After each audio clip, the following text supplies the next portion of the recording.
Again, we talked about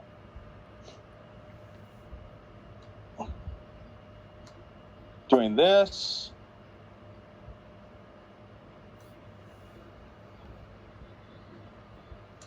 Okay, this has a pK of 20.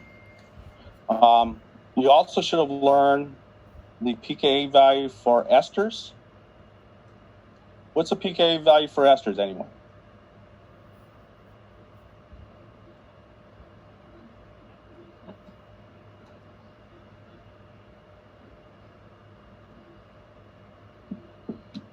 I only remember anhydride was somewhere around like 7.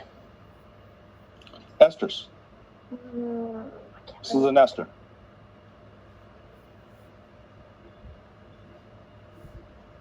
To 20. Trying to focus it for you guys. What's that? No, esters, you should have learned, are less acidic than ketones. They're 25. And I guess I better put it this way. Okay. Can anyone tell me the pKa value for this guy?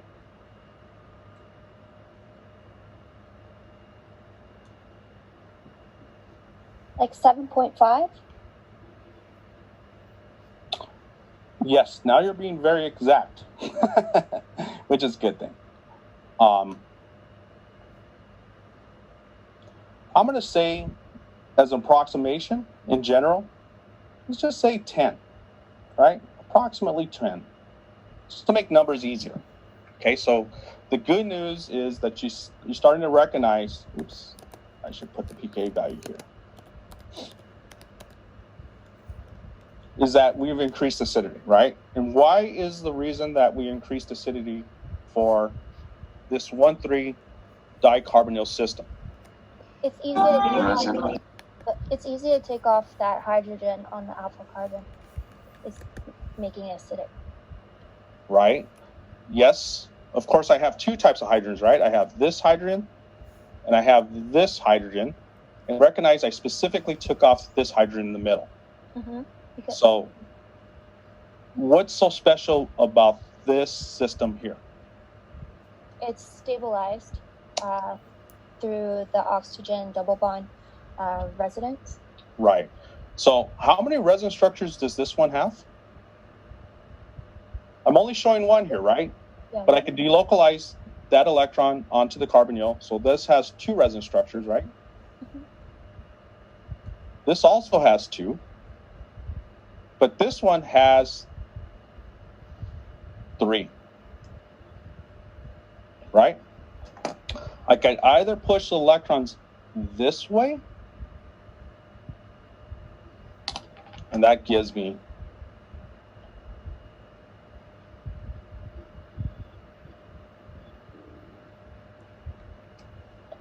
that system, or I could have pushed this electron pair this way, which would have gave me that one. So the whole idea with this system, with 1,3 systems, is that, oops, I'm getting confused with these different colors,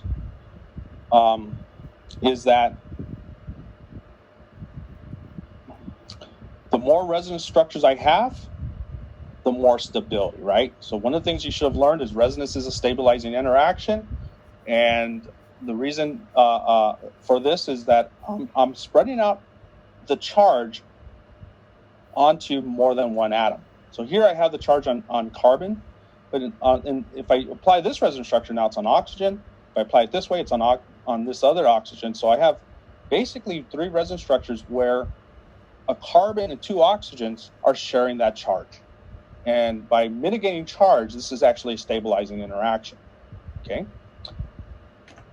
Well, one thing I want you guys to be aware of, and this is part of the content in Chapter 23, is that there's a whole family of systems that are called beta-dicarbonyl-like systems. So here I have a ketone. We could also have this for this system. right? So I could have a ketone ester. You could also have diethylmalonate, which you probably just learned with Dr. Schwann. Okay, so all these systems were highly acidic at this proton here because of the extra resin structure I gained, right? So I'm not going to show each one of these, but I want you to just start recognizing that we could also have other systems. What if I put a ketone here, and what if I have a hydrogen here that's adjacent to a triple bond, a cyano group? Okay, this proton's still acidic because if I remove it, I can delocalize onto this carbonyl, or I could also delocalize it onto the triple bond. Okay. You could also think of other iterations of this. This could be an ester instead of a ketone. This could be a hydrogen. But I could also have the system where I have this system.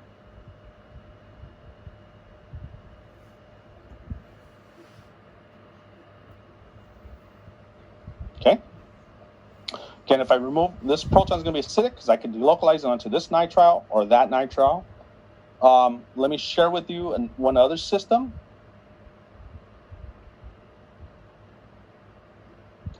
It turns out nitro groups are also in this category. And so let me exemplify this by pushing an arrow down here. So if I remove that proton with a base, I get this enolate.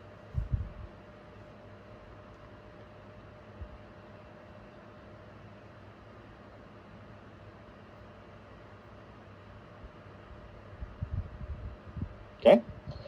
Now, I can formally push the electron in this direction. That will give me this resin structure. Let me just draw it real fast for you.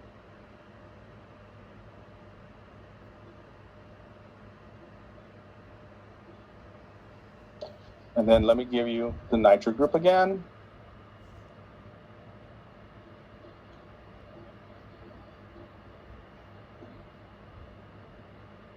I should put a plus charge on the nitro group. And then I have the other one where I can push this electron here. And since I have a double bond, I'm going to push it up here. So the nitro group can also resonance stabilize a carbanion. Okay.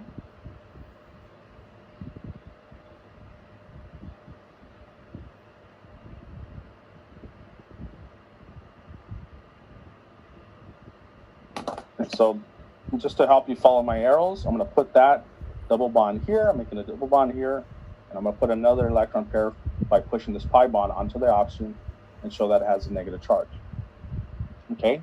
So again, I want you guys to kind of recognize that whenever I have a beta dicarbonyl system, it is more acidic, but so are all these other ones. They could be esters, they could be cyano groups, they could be nitro groups. Okay, so there's a whole gamut. I could have a cyano adjacent to a nitro group, or I could have two nitro groups. Okay, again, the more resonance stabilization I have of the conjugate base, the more I'll get of it, the more acidic it becomes. Okay. So I just wanted to point that out to you guys. Now I'm going to go to my my PowerPoint for chapter 22.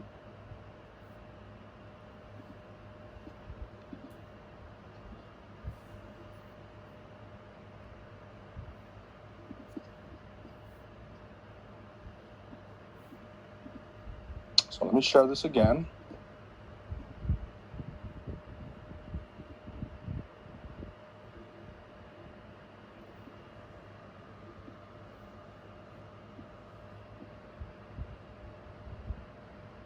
Oh, didn't share. Darn it.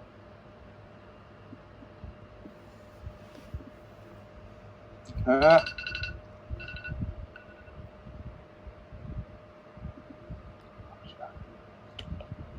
don't know, my sharing's not working today. So let me just share my screen and let me just put the PowerPoint on. Okay, so let me just cover this material and then we'll take a short break. Okay, so this is just a really condensed notes that I have for chapter 22. And specifically, what I want to address with you is go over and review some pKa values with you. One of the things I mentioned yesterday is that amines are amphitheric, which means that they're both a proton acceptor and a proton donor. Amides are likewise the same thing. Okay, amides are much less basic than amines, and why is that? Well, here I have a resonance structure for an amide. So if I push the electron in this direction, and this, I have this resonance form. So recognize the amides, this nitrogen lone pair is resonance stabilized. Consequently, what we find is that if I protonate an amide, it protonates on oxygen. It never wants to protonate on nitrogen because I have no resonance stabilization. Okay.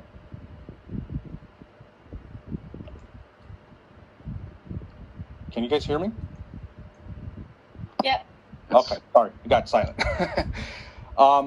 So, you know, one of the things you'll find is that, again, what's interesting here is that whenever I use an amide, I always protonate on the oxygen, not the nitrogen, because if I protonate on the nitrogen, I lose the resonance structures. On the other hand, if I protonate on oxygen here, I have still these 3 resonance structures. What I often tell students, it's if you permit me to show the resonance structures here, notice that I have an oxygen with a negative charge. By default, this is more basic. So that's where I protonate, okay? Now, let's consider the other part of amines and amides. Now, not as bases, but as acids. So an amine can lose a proton to make a conjugate base here. We often call this amides, not amides, but amides, right? It's like a tomato type of thing. So an amide is a carbonyl with the nitrogen, an amide is a conjugate base of an amine. So this has a pKa value roughly between 35 and 40. Amides, on the other hand, are slightly more acidic in that because of resonance here, okay, if I deprotonate this proton here, I'm able to delocalize this nitrogen, which has a full negative charge on this resonance structure, and delocalize it to where the oxygen is. So here, this nitrogen's unhappy, it has a negative charge.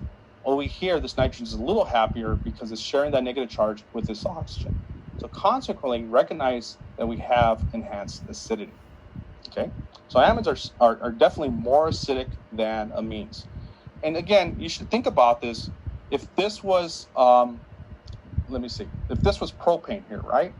So CH3, CH2, CH3, propane has a pKa value of around 50. If this was a ketone here, we just talked about that, that is 20, right? So the difference of an alkene from a ketone is a significant difference. We should expect the same thing for amines versus amides. Because of the resonance stabilization that we just talked about for enolates, amides also have that resonance stabilization. So if I remove this proton, this nitrogen is stabilized through resonance by basically spreading its charge onto the oxygen. So again, amides are relatively pretty acidic. Well, what I want to share with you is what happens if I increase and add more resonance. So here is an amide, right? So an amide, basically, if I lose this proton here, I have 2 resonance structures, which I shown in the preceding slide, this one and this one. So phonamides, if I remove this proton, I can delocalize that charge onto this oxygen. So if I push my arrow this way and up here, I have that. But I can also push it on this. So notice the pKa for sulfonamides are very acidic, 10. Okay, well, the new part here that I want to share with you are these 2 compounds. Whenever I have a nitrogen that's flanked by 2 carbonyls, so notice I have a nitrogen flanked by a carbonyl here, and then a carbonyl here. If I didn't have this carbonyl, if it was just a nitrogen with 1 carbonyl, that's called an amide, right? But if I have a nitrogen flanked by 2 carbonyls, it's called an imide. So recognize an imide. So I've replaced the A with an I. Imides are specifically a nitrogen that are flanked by 2 carbonyls. Okay? Imides, because of the fact that I'm able to delocalize this nitrogen negative charge here, if I lose this proton here, I'm able to delocalize this charge onto this carbonyl and this carbonyl. They're highly acidic. They have a pKa value of around 9.7. This is another case of an imide. In this case, I have linked these 2 carbons to a benzene ring. This is called phthalimide, and phthalimide is also pretty acidic, okay? So the new chemistry here is we're going to employ this type of species. The fact that it's highly acidic, I should be able to remove this proton really readily to make the nitrogen with the negative charge. Now, I just want to remind you guys that you guys learned in the first semester SN1 and SN2 reactions. And specifically here, can I make amines by reacting ammonia with an alkyl halide? The answer is yes, but the problem with this reaction is the following. If I took ammonia here and treated it with one equivalent of, say, methyl iodide, for example, I get this species, right? And then if I have some base here, I get methylamine. One of the things you should have learned in the first semester is alkyl groups are always electron donating. So as I get the first alkyl group on this becomes more nucleophilic, so this reaction proceeds faster. It's very difficult for one to slow down this reaction. So once I get the first one, the second one goes on. So alkylating amines is a difficult reaction because you often get a mixture of primary, secondary, tertiary, depending on what the structure is. So one way of mitigating that, and one way that you can approach that, is by Le Chatelier's principle. If I use a large excess of amine, such as ammonia here, yes, I can make this potentially synthetically useful. But most of the time, because of this overalkylation, the fact that alkyl amines are more nucleophilic than ammonia, this is not a good reaction, okay? So the question really becomes, what if I wanted to make a primary amine? One of the best methods of making primary amines employs this imide here, okay? So specifically here, I'm showing that I'm gonna take, basically, if you allow me to go back here, I'm gonna take this molecule here, okay? Notice it's highly acidic, it's 8.3. I can take this molecule with KOH, with potassium hydroxide or sodium hydroxide. That will exclusively make this anion. Now that I have this anion, this imide anion, I can do an SN2 reaction with it, with any alkyl halide, to give me this species here. Now, if I hydrolyze an imide here, either with KOH or acid, I free this species up and I get a primary amine, okay?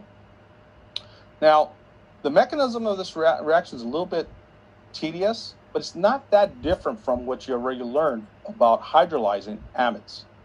The only difference here is I have now a nitrogen that has 2 carbonyls, okay? So what I want you just to be able to know is that what the Gabriel synthesis. The Gabriel synthesis takes an alkyl halide and treats it with phthalimide under strong base, and after I hydrolyze that off, I have a method of making a primary. Okay? Now, I'm going to go ahead and stop sharing for a moment. Let's go ahead and take a 5-minute break.